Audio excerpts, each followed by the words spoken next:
In Alabama, 1821. This wasn't just a scandal. It was a betrayal so complete, so devastating, that it would shatter an entire family and force a society to confront questions they'd spent centuries avoiding. What happened next would haunt that bloodline for generations.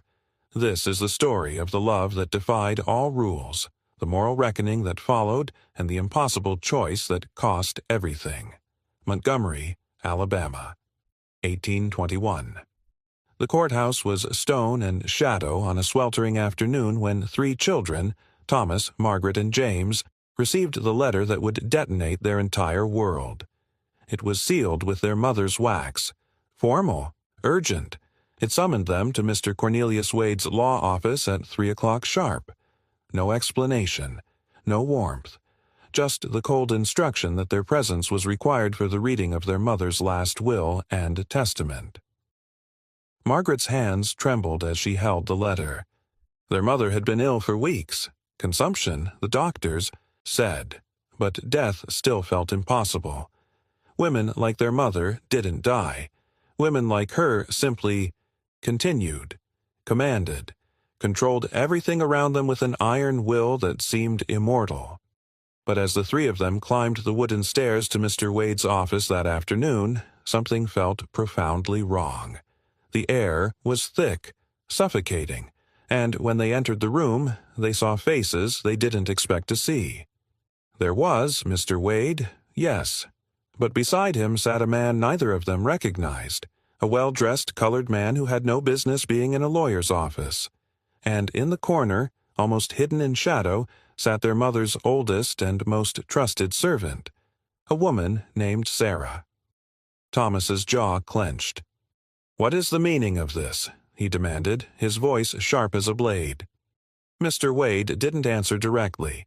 He simply gestured to the chairs positioned before his desk, chairs that felt like a stage, like they were being set up to witness something rather than to inherit. "Please," Wade said quietly. "Sit." But nobody sat. They stood, rigid, waiting. The silence stretched like a noose tightening. Margaret could feel her heart pounding in her throat. Something was terribly, catastrophically wrong. She could see it in the way Mr. Wade's hands moved nervously across the parchment. She could see it in the way Sarah, their mother's servant, wouldn't meet their eyes.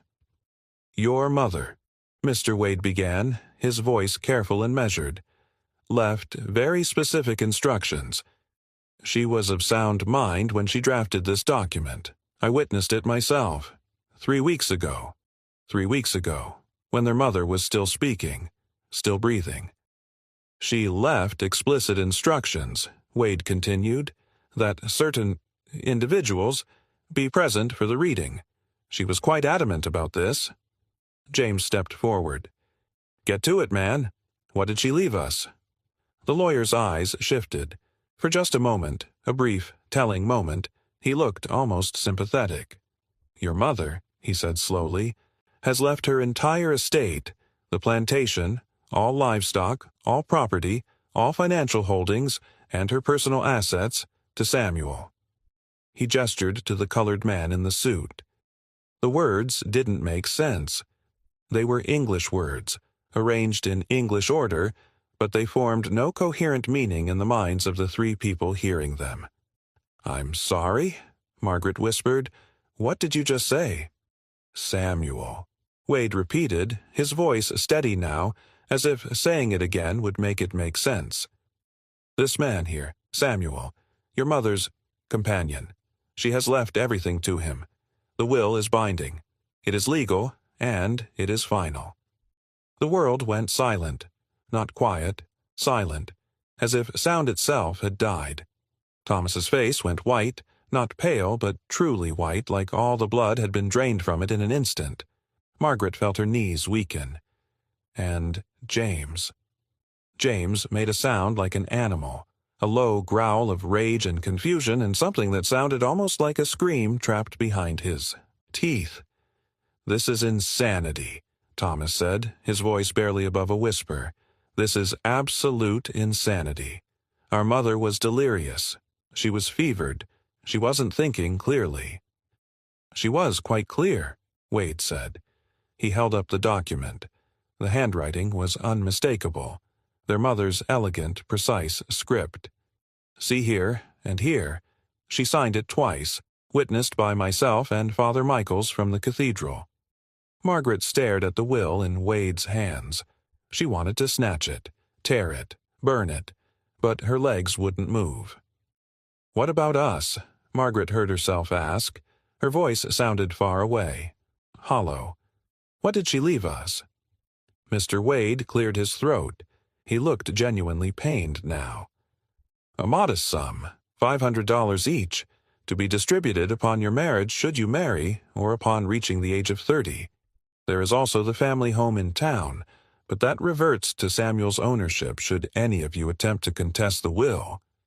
$500. $500. Their mother had owned 2,000 acres, 300 enslaved people, cash reserves worth tens of thousands of dollars, jewelry, art, furniture, horses, carriages, everything that made their family one of the wealthiest in all of Alabama. $500. It was an insult. It was a slap. It was a knife twisted in the chest. But it wasn't the worst part. Because as Margaret looked at the colored man sitting so calmly in that chair, at Samuel, she realized something that made her blood run colder than any inheritance news ever could. Her mother hadn't just disinherited them. She had chosen him, deliberately, specifically. And that meant there was a reason, a terrible, impossible reason that none of them wanted to contemplate. And that reason was about to tear their family apart. They didn't speak on the carriage ride home. Thomas stared out the window, his jaw clenched so tight Margaret thought his teeth might crack.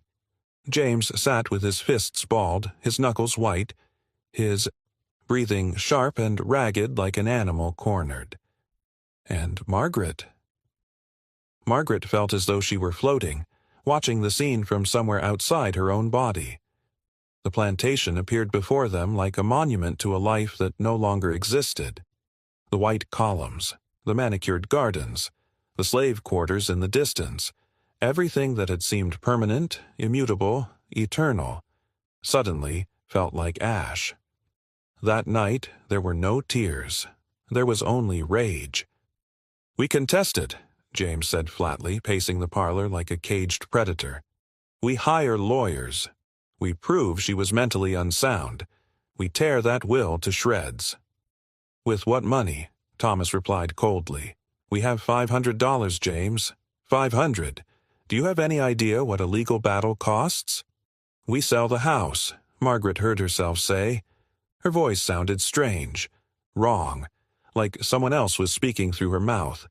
"We mortgage it. We do whatever it takes." But even as the words left her lips, she knew they were empty. The house was in town. It was valuable, yes, but not enough. Not nearly enough to fight a will that had been properly witnessed and signed by a woman of sound mind. And that was the question that haunted them all. Had their mother been of sound mind? Over the next week, the three of them began to search. They searched their mother's bedroom, moving through her things like grave robbers. They found her correspondence. Letters from relatives, from friends, from business associates.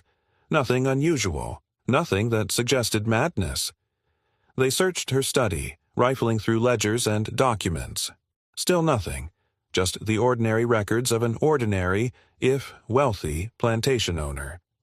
But then Margaret found it. Tucked behind a loose panel in her mother's jewelry box, buried beneath pearls and emeralds that would now belong to a stranger, was a bundle of letters tied with ribbon. The handwriting on the first envelope made her breath stop. It was addressed to her mother. And it was signed. S.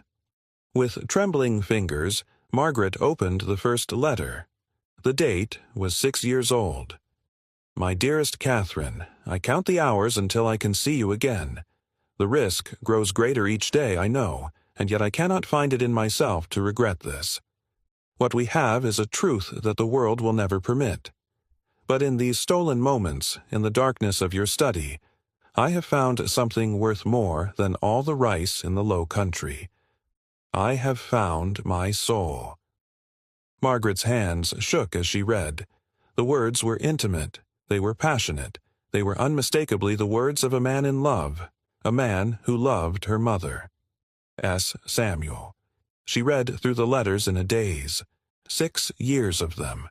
Hidden letters written in secret, smuggled into the house by means she could only imagine. 6 years of confessions, of promises, of love spoken in the darkness. I dream of a world where I can call you by your given name without fear, where I can stand beside you in daylight. But until that world exists, I will love you in the shadows. I will wait. I will endure. The final letter was dated just 3 months before their mother died. Dearest Catherine, I have been thinking about what you said, about legacy, about leaving something behind that matters. You are right. We cannot change the world as it is, but perhaps we can change what comes after. Perhaps we can refuse to accept the rules that have been written for us. I am afraid, my love. But I am less afraid with you than I have ever been with anyone. Whatever you decide, I am here. I will always be here. Margaret sat in her mother's bedroom, surrounded by the trappings of a life that suddenly felt like a lie, and she understood. Her mother hadn't gone mad. Her mother had fallen in love. When Margaret told Thomas and James what she had found, the silence in the room was absolute. James wouldn't look at the letters. He refused to read them. Instead, he stood and walked to the window, his shoulders rigid, his hands clenched at his sides. Thomas read them slowly, methodically, his face growing harder with each page. When he finished, he set them down on the table between them as though they were cursed. "How long?" he asked quietly. 6 years, Margaret whispered. "At least 6 years." "Here?" Thomas's voice was hollow. "In this house? Under our roof?" "Yes." Thomas stood abruptly.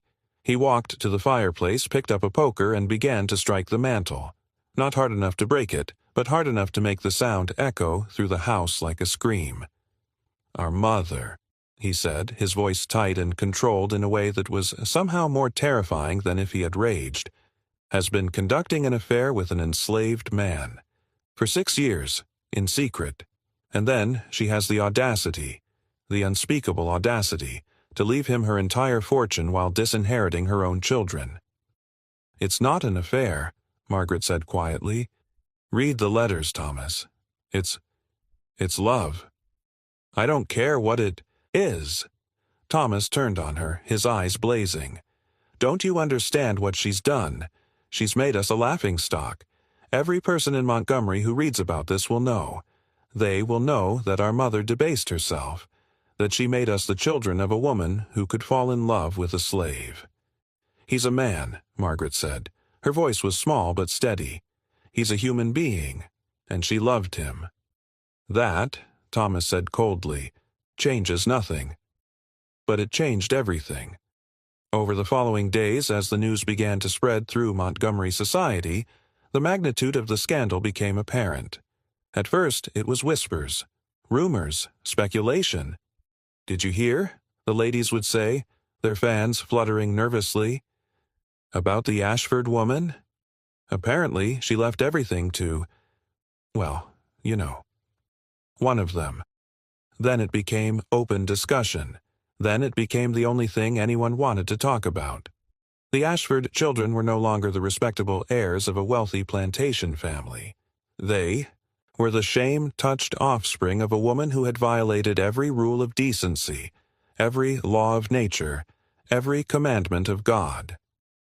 Doors that had been open began to close. Invitations that had been extended began to be withdrawn. Men who had been interested in courting Margaret suddenly found pressing business in Charleston. And the children, the 3 of them who had arrived at the lawyer's office believing themselves secure in their inheritance and their place in the world, found themselves adrift, untethered, marked by their mother's betrayal. But the worst betrayal, Margaret realized, wasn't that their mother had fallen in love with a slave. The worst betrayal was that, now that she understood the truth, Margaret couldn't entirely bring herself to condemn her for it, because as Margaret began to piece together the fragments of her mother's secret life, as she realized just how deeply and completely this woman had loved in defiance of a world that forbade it, she was forced to confront a question that terrified her far more than any scandal ever could. What if her mother had been right? What if the real betrayal wasn't the will itself, but the world that had made such a will necessary? And if that was true, then who exactly was the villain in this story? Everyone seemed certain it was her mother, but Margaret was beginning to wonder if they were all wrong. 3 weeks after the will was read, Thomas made a decision. He hired the best lawyers in Alabama, lawyers who specialized in contesting wills, in finding legal loopholes, in dismantling the wishes of the dead. He mortgaged the house in town without consulting Margaret or James. He spent money they didn't have on a battle he was determined to win.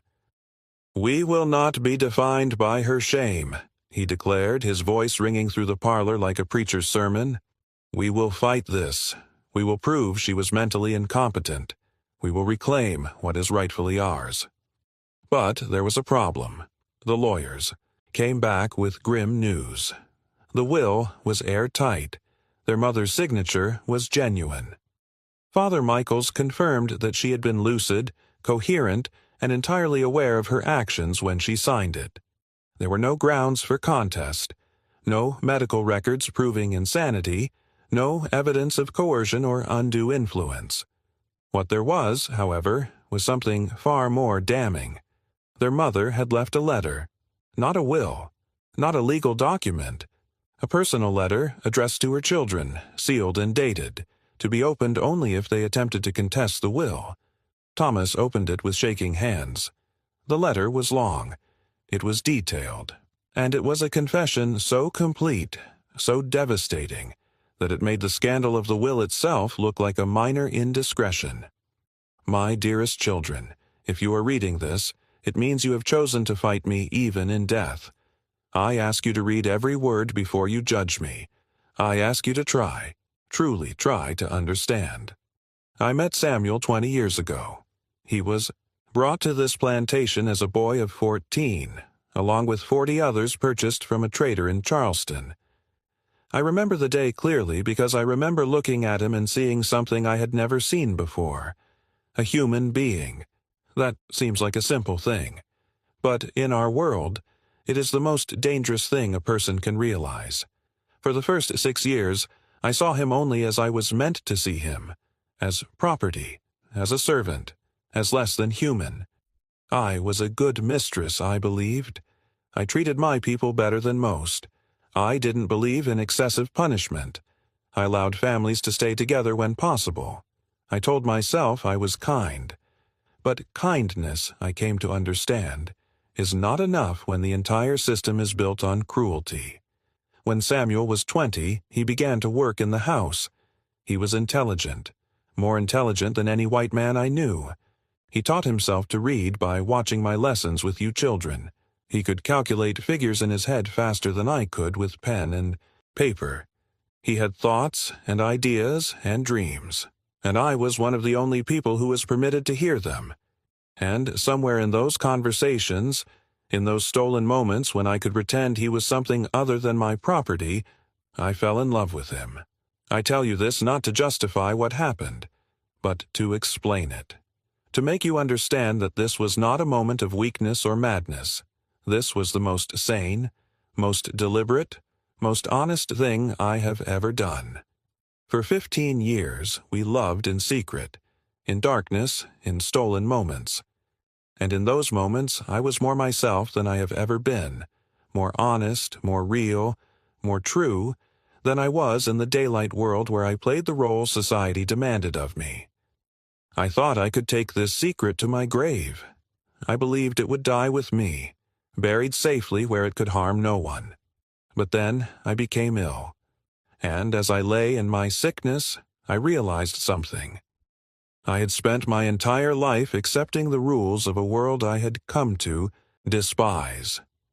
I had accepted that some human beings could own other human beings. I had accepted that love between certain people was forbidden. I had accepted that my children's comfort and inheritance were more important than the humanity of the man I loved. And I could not die having accepted these things. So I made a choice. I chose to use the one power I still possessed, the power of my wealth, accumulated through a system I now recognize as evil, to do one act of defiance. To leave that wealth not to the children born of my body, but to the man who touched my soul. This will anger you. It will humiliate you. It will mark you with shame in the eyes of your society. But I ask you to consider, whose shame is it truly? Is it shame that your mother loved?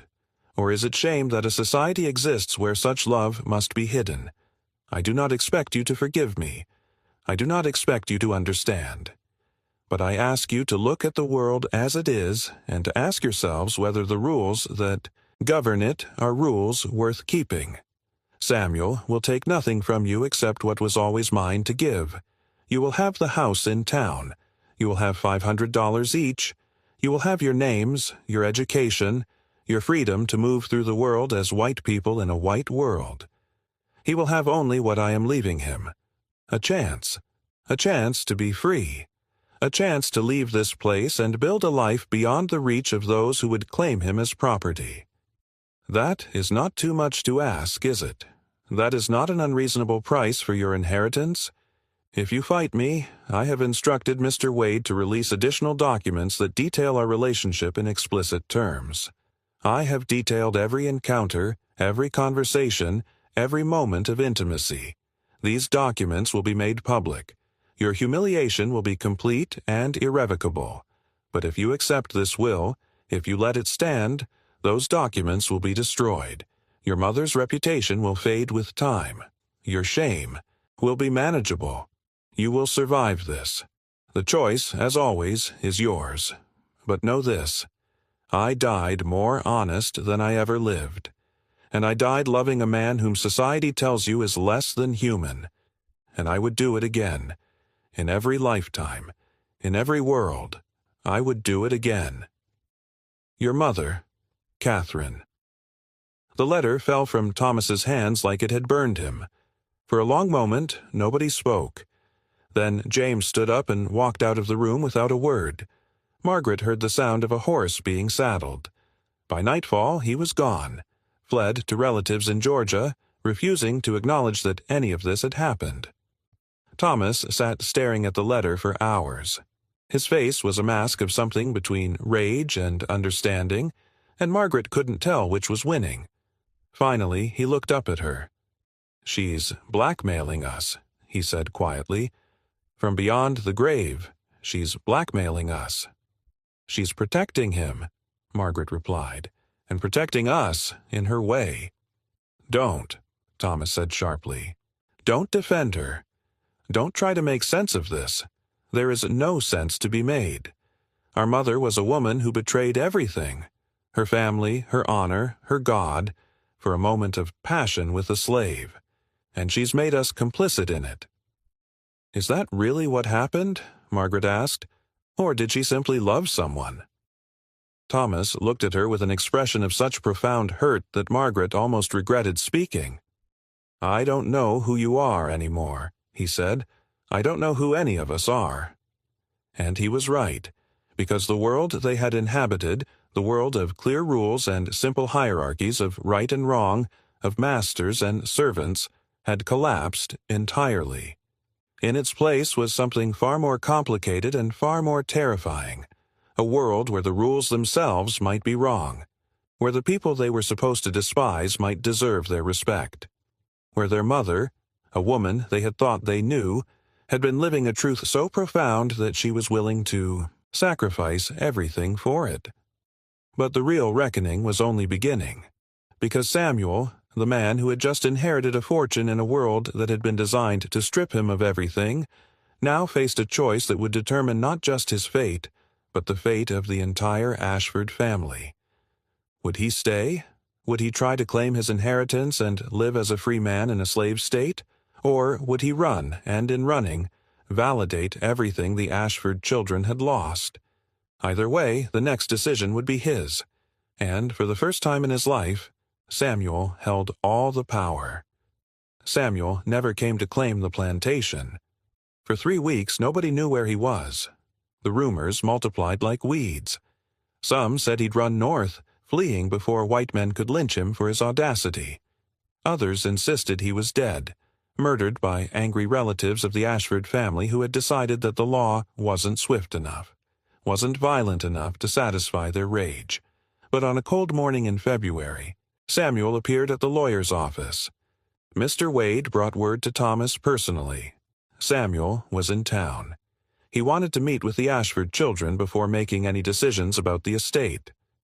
Thomas's face went white when he heard. "Absolutely not," he said flatly. "I will not sit across a table from that man. I will not acknowledge his presence. I will not." "He's requesting it," Wade interrupted quietly. "And legally, he has every right to demand it. He owns the plantation now, Thomas. Technically, you're living on his land." The words hit like a physical blow.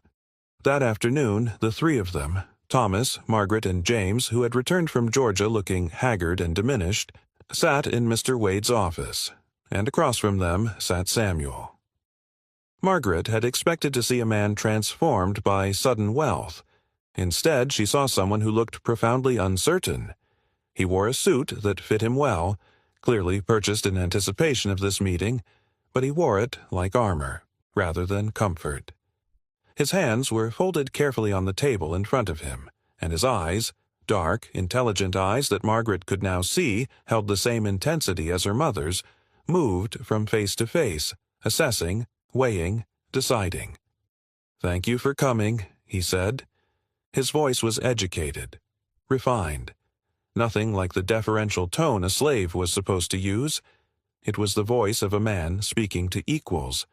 Thomas didn't respond. His jaw was clenched so tightly Margaret worried he might break his own teeth. "I know what you must think," Samuel continued. "I know what you must believe about me, about what happened between your mother and me.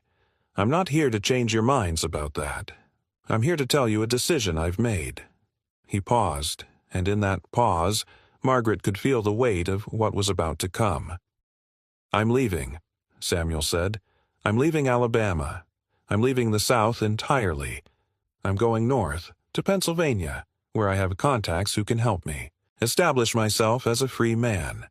I'm going to take enough money from the estate to settle myself properly, to purchase a small business, to begin a life, and I'm leaving the rest of the plantation to you." The shock of it rendered them all silent. "You're giving it back?" Margaret asked slowly. "I'm not giving it back," Samuel said. "Catherine wouldn't want that, and neither do I. But I'm dividing it. You'll each receive a portion, enough to secure your futures, enough to live comfortably, even after the scandal fades. The remainder will be held in trust by Mr. Wade, with the proceeds going to a school I'm establishing in the North, a school for colored children, for children like me who were never supposed to be educated, never supposed to dream, never supposed to matter." Thomas made a sound like a strangled laugh. "You're going to use our inheritance to establish a school for them." "For people like me," Samuel said calmly. "Yes, that's exactly what I'm going to do." "Why?" James demanded. "Why would you give up a fortune? Why would you give up the chance to live as a wealthy man?" Samuel looked at him for a long moment. "Because wealth in the South is built on bones," he said quietly. "On the bones of people like my parents, people like my siblings who were sold away from me when I was a child, people like thousands of others whose labor and suffering and death made that fortune possible. I could take it and run. I could live very comfortably with the blood money. But your mother didn't die so I could be comfortable. She died trying to make a statement about the value of human life, about the fact that a man's soul is worth more than all the cotton in Alabama." He turned to Margaret. "She loved you," he said. "All of you. Even as she was choosing me, she was thinking about you. She knew this would hurt you, and she did it anyway, because she believed the truth mattered more than comfort. I'm going to try to honor that belief. Margaret felt tears on her cheeks. She wasn't sure when they'd started falling. "I didn't ask her to do this," Samuel continued. "I never would have. I would have been content to remain enslaved if it meant she could keep her children and her place in the world. But she made her choice. And now I'm making mine. I'm choosing to use this opportunity not to become like the men who enslaved me, but to try to build something better." Thomas stood abruptly. "I don't want your charity," he said coldly. "I don't want anything from you. I want you gone from this state. I want you gone from our lives. And I want you to know that no amount of righteousness, no amount of noble gestures, will ever change what you are. You will always be what you were born as, a slave, an inferior, a man who seduced a white woman and destroyed a family." Samuel didn't flinch. He didn't argue. He simply looked at Thomas with an expression of such profound sadness that Margaret felt her heart break. "I know," Samuel said quietly, "I know exactly what I am in your eyes, and I know that nothing I do will change that. But I'm not doing this for you, Thomas. I'm doing it for your mother, and I'm doing it for the children who will sit in that school and learn to read, and learn to think, and learn to believe that they might be worth something in this world. Maybe that will matter. Maybe it won't. But it's what I can do." He stood. The meeting was over. As he walked toward the door, Margaret found her voice. "Did you love her?" she asked. "Truly." Samuel stopped. He turned back to face her, and in his eyes Margaret saw the answer before he spoke it. "More than I've loved anyone in my life," he said. "More than I thought it was possible to love anything. She was the first person who ever looked at me and saw a human being instead of a commodity. She was the first person who ever made me feel like I mattered. That's not seduction, Margaret. That's salvation." And then he was gone. In the weeks that followed, as Thomas began the process of accepting his portion of the estate, as James slowly came to terms with the new reality, as Margaret found herself reading and rereading her mother's letters, a new understanding began to crystallize. Samuel had left Alabama, yes, but in leaving, he had done something far more powerful than claiming the plantation could have ever done. He had validated their mother's belief. He had proven that love transcended the hierarchy that society had constructed, and he had done it by rejecting the very power that could have proven he was worthy of equality. He had chosen principle over prosperity, and that choice would echo through history in a way that claiming a fortune never could. But the question that haunted Margaret was darker, more complex. Had their mother's sacrifice actually changed anything? Or had she simply created a beautiful gesture in a fundamentally ugly world? The answer to that question would come in a way none of them expected. By the spring of 1822, the scandal had begun to fade from active conversation in Montgomery society. Not because people had forgotten, they hadn't, but because there were new scandals now. A banker's daughter who had run away with a traveling salesman. A prominent judge caught embezzling from the county treasury. The machinery of gossip had simply moved on to fresher meat. The Ashford name, however, remained marked. Margaret watched as doors that had been closed began to crack open, but only slightly. Invitations came, yes, but they were carefully worded, with implicit understandings that the Ashford children should perhaps sit quietly and not draw too much attention to themselves. Merchants extended credit, but at higher rates. Potential suitors for Margaret appeared, but they were men of diminished prospects, men who saw her as a charity case rather than a prize. Thomas had thrown himself into the work of managing his portion of the estate with an almost manic intensity. He worked from dawn until dusk, expanding crops, improving infrastructure, doing everything in his power to prove that the Ashfords were still a family of consequence, still worthy of respect. But Margaret could see the toll it took. He grew thinner, harder. His eyes developed a permanent coldness that reminded her of a man who had learned to hate something essential within himself. James had taken a different path. He'd moved to New Orleans, where nobody knew his family name, where he could pretend to be someone other than the disgraced son of a woman who had loved a slave. Margaret received letters from him occasionally, letters that grew progressively shorter and more detached until they stopped coming altogether, and Margaret herself had become something of a ghost in her own life. She was 24 years old, unmarried, and increasingly certain she would remain that way. The scandal had marked her in a way that no amount of time or distance could erase. She was the daughter of that woman, the sister of men, who had been humiliated by their mother's betrayal, the keeper of secrets that could destroy reputations if ever they were fully revealed. So she read. She studied. She spent hours in her mother's study, surrounded by books her mother had collected, trying to understand the woman whose choices had fractured her world. And then, on a gray afternoon in late April, a letter arrived from Pennsylvania. It was addressed in a handwriting she didn't recognize. The return address simply said, S. Philadelphia, Pennsylvania. Inside was a single page, written in careful, deliberate script.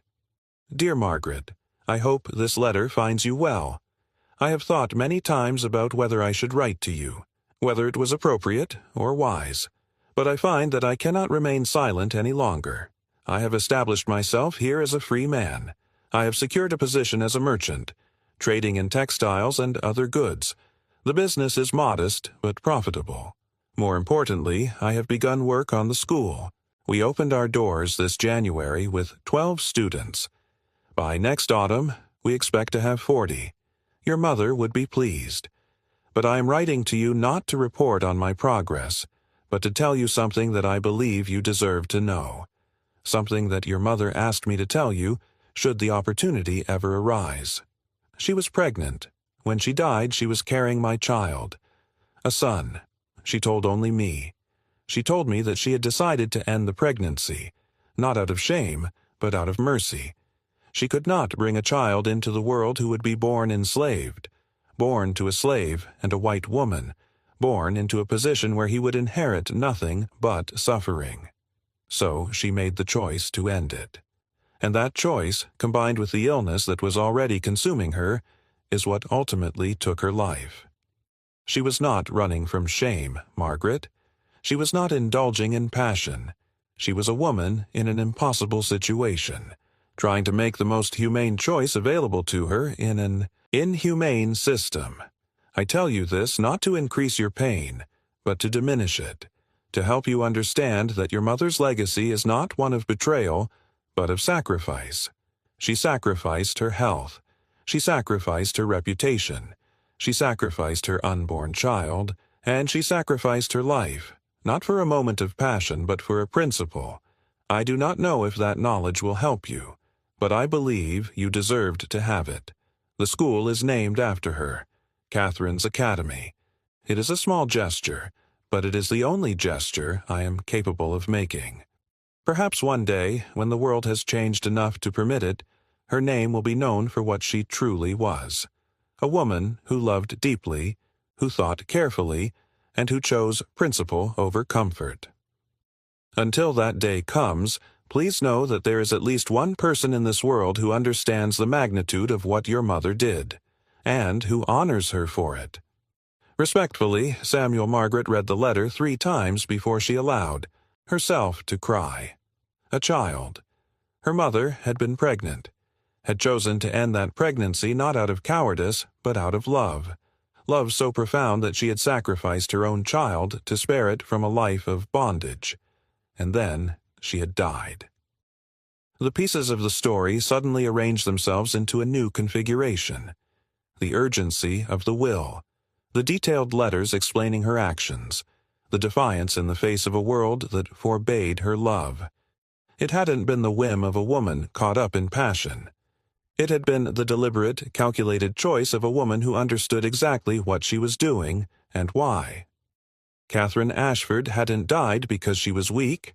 She had died because she was strong, because she had the strength to defy an entire society, the strength to love in defiance of law and custom and morality itself, the strength to carry a child she could not keep and then to let that child go. Margaret folded the letter carefully and placed it with the others in the wooden box, where she kept her mother's correspondence. and for the first time since the will had been read, Margaret felt something shift inside her. Not forgiveness, exactly. That word seemed too simple for what she felt. But understanding. And with understanding came a strange kind of peace. Her mother's story was not over. In fact, it was only beginning. Because across the country, in a small school in Philadelphia, children were learning to read using books purchased with money that had once been used to buy and sell human beings. Children who would grow up free because of a sacrifice made by a woman they would never know.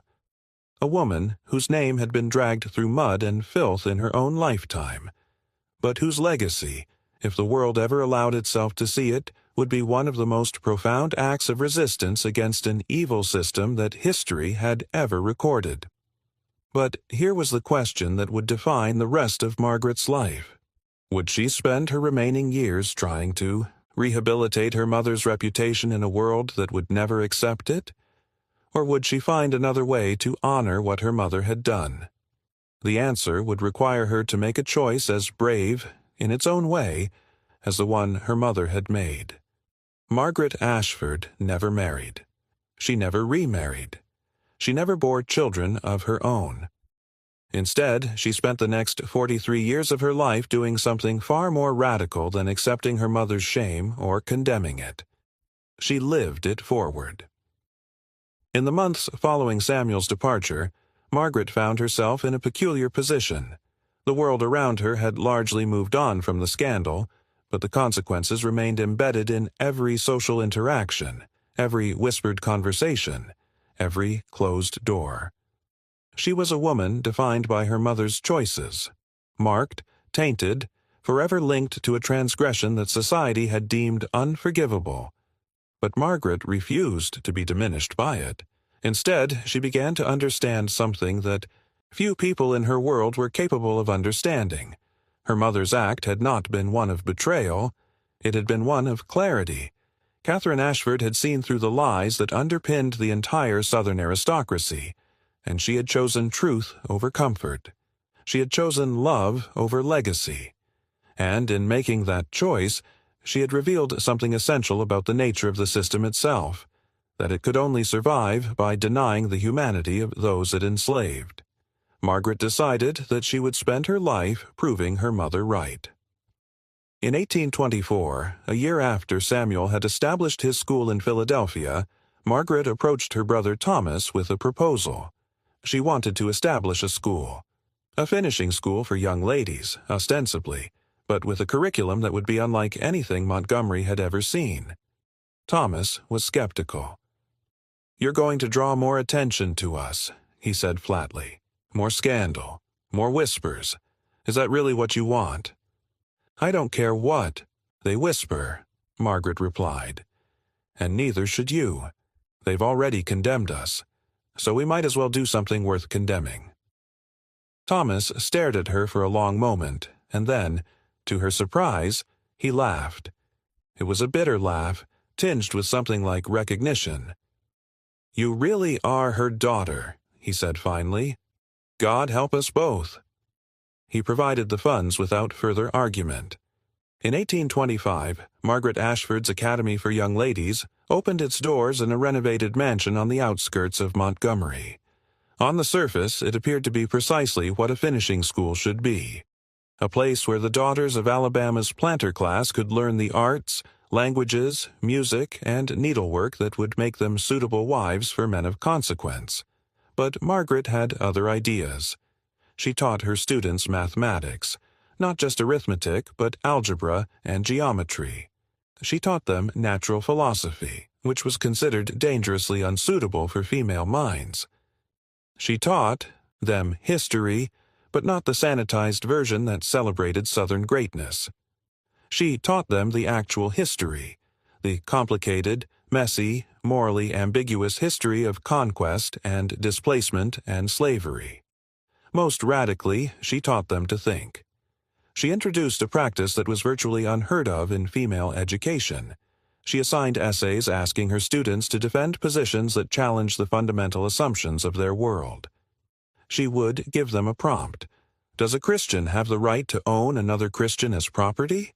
Or what is the source of a government's authority to rule? Or can a person be considered civilized if they build their wealth on the suffering of others? And she would require them to argue it carefully, logically, without resort to the platitudes and assumptions that governed polite society.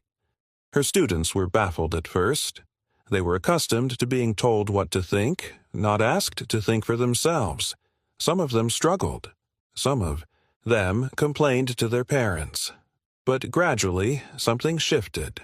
A girl named Eleanor Hutchins, daughter of one of Montgomery's wealthiest planters, came to Margaret after a particularly challenging lesson on the economics of slavery. "Miss Margaret," she said hesitantly, "I've been thinking about what you said, about how the wealth of the South is entirely dependent on enslaved labor, and I realized that everything I have, everything my family has, is built on people, on human beings who have no choice." Margaret looked at the girl carefully. Eleanor was 16, intelligent, and possessed of a conscience, a dangerous combination in a girl raised in Montgomery society. "Yes," Margaret said simply, "that's exactly right." "Doesn't that bother you?" Eleanor asked. "Knowing that? Living with that knowledge?"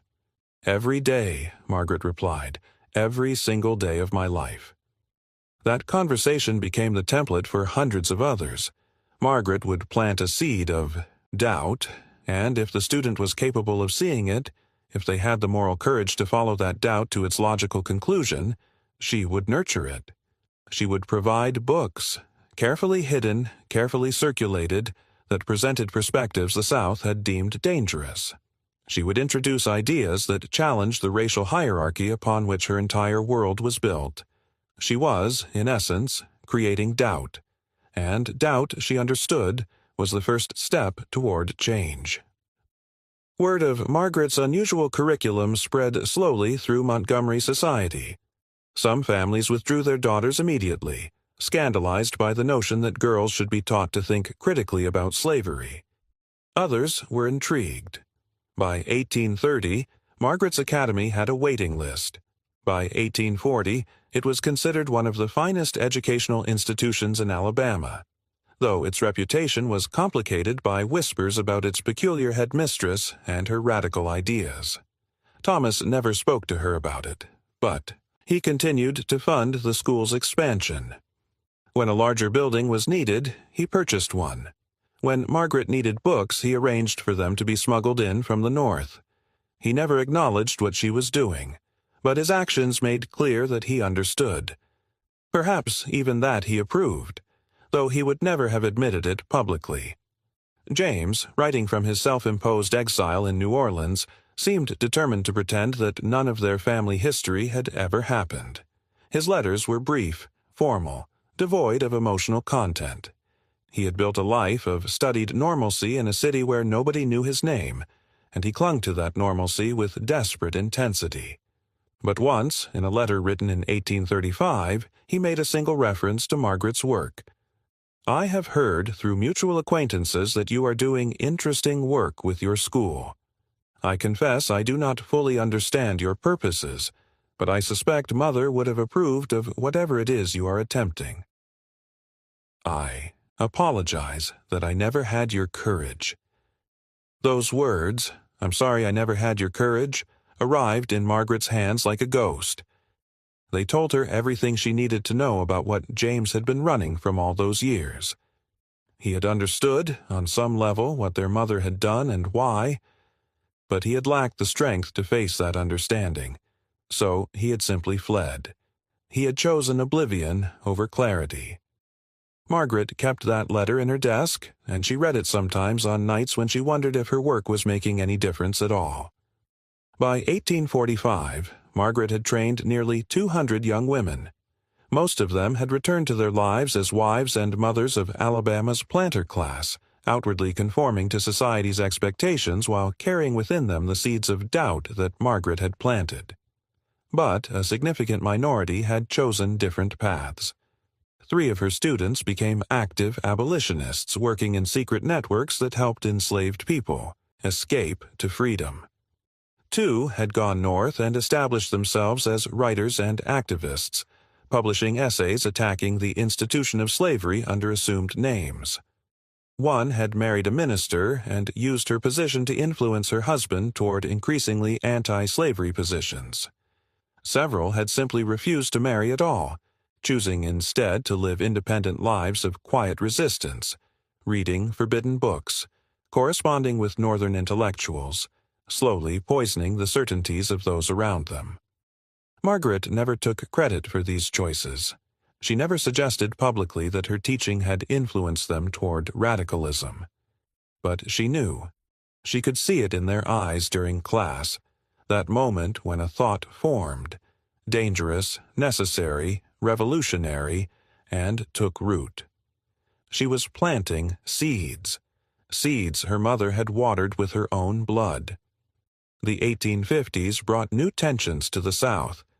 The question of slavery's expansion into new territories divided the nation. Political extremism grew. The abolition movement gained strength and visibility.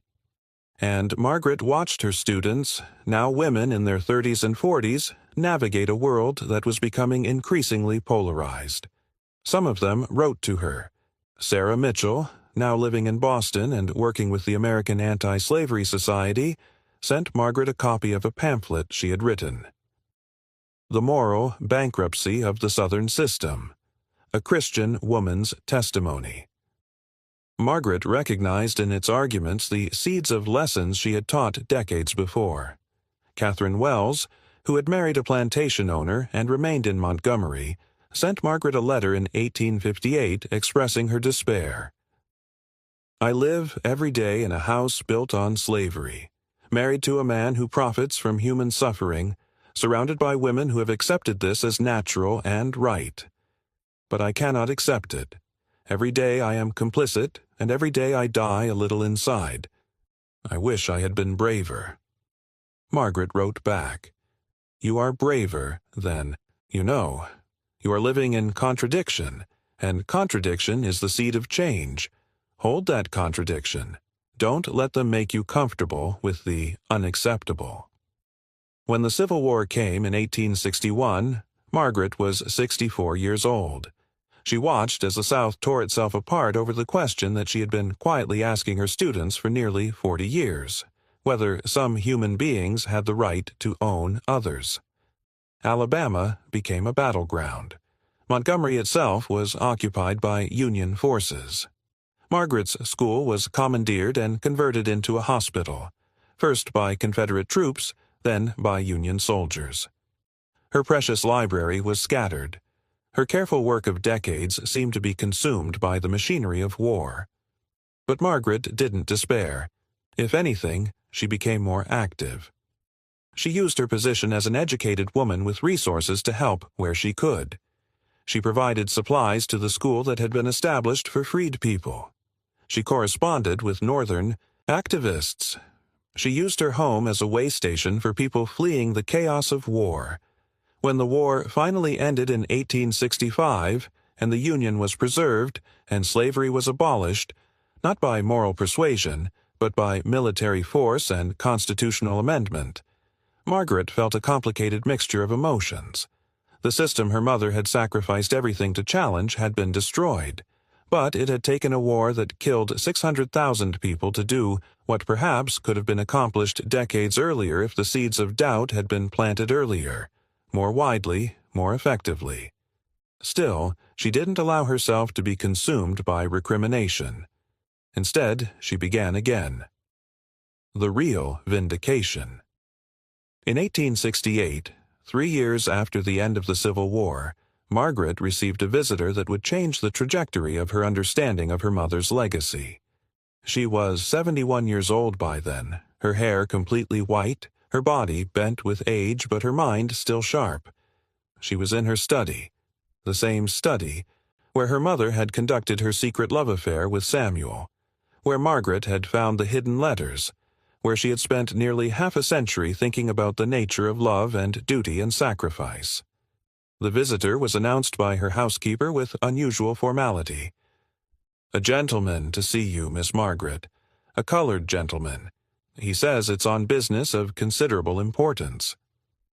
Margaret's heart quickened. She had never received a colored visitor in her home before, not in any official capacity.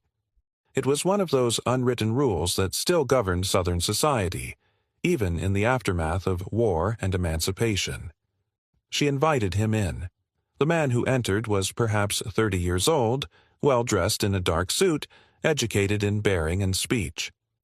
His face held a familiarity that Margaret couldn't immediately place. He introduced himself with careful formality. "My name is Thomas Samuel Jackson," he said. "I am the son of Samuel Jackson of Philadelphia.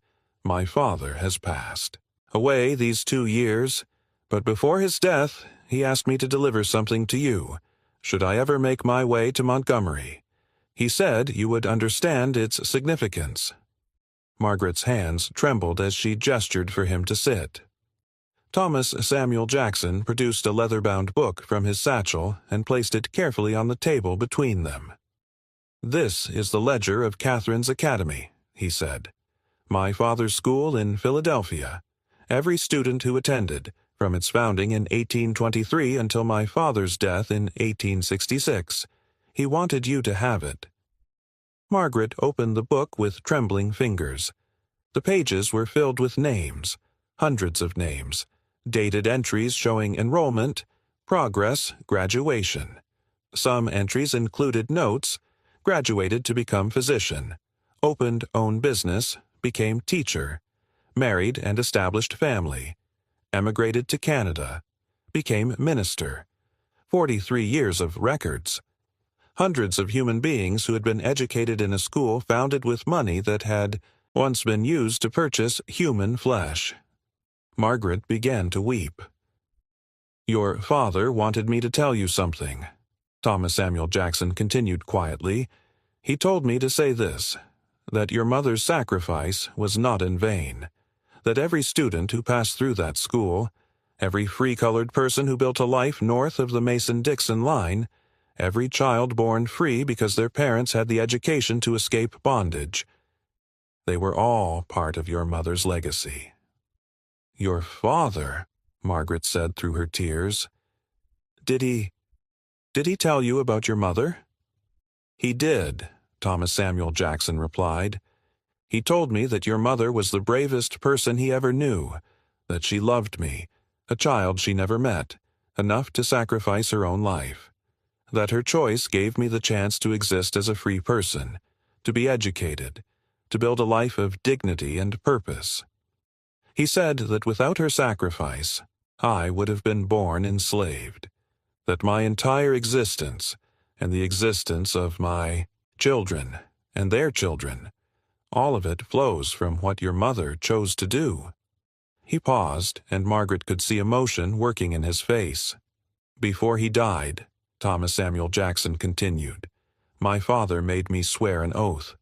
He said that whatever else happened, whatever else was forgotten, I was to remember that Catherine Ashford's name meant something, that it stood for something, that it represented the possibility that change could come not through violence or law, but through love and sacrifice and the refusal to accept the world as it had been given to you." Margaret wept for a long time. She wept for her mother. She wept for the child that her mother had sacrificed. This young man's father, this man who had used his freedom to educate others. She wept for the 43 years she had spent quietly, patiently, methodically working to honor a sacrifice that the world would never fully acknowledge or understand. And she wept because she finally understood what her mother had known all along. The understanding that love was not weakness, that defiance was not shameful, that the most powerful act of resistance against an evil system was to refuse to accept its rules, to refuse to accept its definitions of human worth, to reach across the boundaries it had drawn and claim your right to love, to choose, to matter. Her mother hadn't been weak or foolish or seduced by passion. Catherine Ashford had been a woman who saw clearly into the heart of the evil that surrounded her, who understood the machinery of oppression with perfect clarity, and who had decided that the only moral choice available to her was to break every rule, defy every law, sacrifice everything she possessed, including her own life and her own unborn child, for the chance to make a statement about what human dignity actually meant. And her legacy wasn't measured in the scandal she had caused or the shame she had brought upon her family. Her legacy was measured in the lives transformed, in the children educated, in the possibilities opened, in the small acts of defiance that had rippled outward across decades and miles, touching lives and changing minds in ways she would never live to see. Before Thomas Samuel Jackson left, Margaret asked him a question that had haunted her for nearly 50 years. "Do you know," she asked carefully, "what your father and my mother called you? The child she was carrying?" "Yes," Thomas Samuel Jackson replied. "My father told me. Your mother wanted to name me William. She said it was a strong name, a name worthy of a free man. But she also said that if I were to be born, she wanted my father to know that I was loved, that I was wanted, that my existence mattered, even if I never took a single breath in this world." Margaret nodded slowly. William, a name that would never appear in any record, a child who would never be born, but who had, in his absence, shaped the course of history in ways that a living person might never have been able to do. "Your mother," Margaret said quietly, "was the strongest person I have ever known." The closing years. Margaret lived to be 94 years old. In the years following the Civil War, she had continued her work, but in a changed context. With slavery officially abolished, the nature of her resistance shifted. She became an advocate for education for freed people. She worked with organizations establishing schools in the South. She corresponded with national figures in education reform. She became a voice, quiet but insistent, for the idea that education, not punishment, was the path to genuine reconstruction. Her academy, reopened after the war, became known for its progressive positions on race and education. Some families refused to send their daughters. Others were drawn specifically because of her reputation. By the 1880s, Margaret's Academy was producing young women who would go on to become teachers, activists, and advocates for civil rights in the early 20th century. She never remarried. She never had children of her own body. But, in a very real sense, she mothered an entire generation of women who carried forward the work her mother had begun. The work of imagining a world in which human beings were valued for their humanity rather than their race, their sex, or their station. When Margaret died on March 17, 1891, at the age of 94, her obituary in the Montgomery Advertiser made no mention of the scandal that had defined her youth. It spoke only of her contributions to education, her dedication to her students, her quiet but profound influence on a generation of Alabama women. Miss Margaret Ashford, educator and philanthropist, passed away yesterday at her residence on Maple Street, having dedicated her life to the advancement of female education in our state. That was all it said. The depths were unmeasured, the significance unacknowledged. The world was not ready to understand what Margaret Ashford had actually done. The true legacy. But in Philadelphia, in the archives of Catherine's Academy, a school that had survived war, poverty, and the countless challenges facing an institution devoted to educating colored people in 19th century America, there is a portrait that hangs in the main hall. It is a portrait of Catherine Ashford, painted from a description provided by Samuel Jackson. She is depicted as a woman in her middle years, intelligent eyes looking outward with a mixture of sorrow and determination. Her hand rests on a book, a symbol of education, of knowledge, of the power of understanding. Beneath the portrait is a single line, inscribed in careful lettering, Catherine Ashford, 1780-1821, in memory of a woman who chose love over legacy, who sacrificed everything for the principle that all human beings are worthy of dignity and freedom, and who changed the world. That portrait has been seen by thousands of students. It has inspired countless conversations. It has prompted questions. Who was this woman? What did she do? Why is she honored here? And in answering those questions, the story has been passed down, transformed, refined, sometimes distorted. But at its core, the truth remains. There was a plantation lady in Alabama who loved a slave. She defied her society's laws, her religion's teachings, her family's interests. She sacrificed her health, her reputation, her unborn child, and ultimately her life. And in doing so, she created a legacy that would echo through history. She left her fortune not to her children, but to the man she loved. And through that act of seeming betrayal, she created something far more valuable than money. She created the possibility of freedom. She created the conditions for education. She created the seeds of change that would grow and spread across decades and generations. Catherine Ashford did not leave her fortune to her slave out of passion or madness or weakness. She left it to him because she understood something that her society would spend another 100 years refusing to accept. That the color of a man's skin has nothing to do with the value of his soul. That a slave can be more human, more honest, more honorable than any free man in the South. That love between two people is sacred, regardless of what society says about them. That a woman's body, a woman's choice, a woman's freedom matter enough to stake everything on them.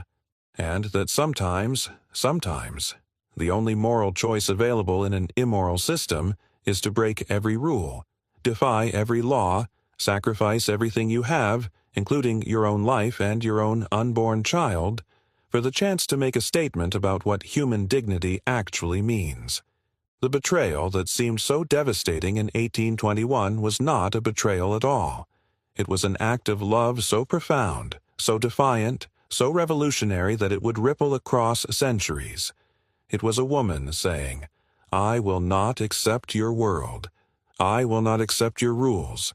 I will not accept your definitions of who matters and who doesn't." And in saying that, she changed everything.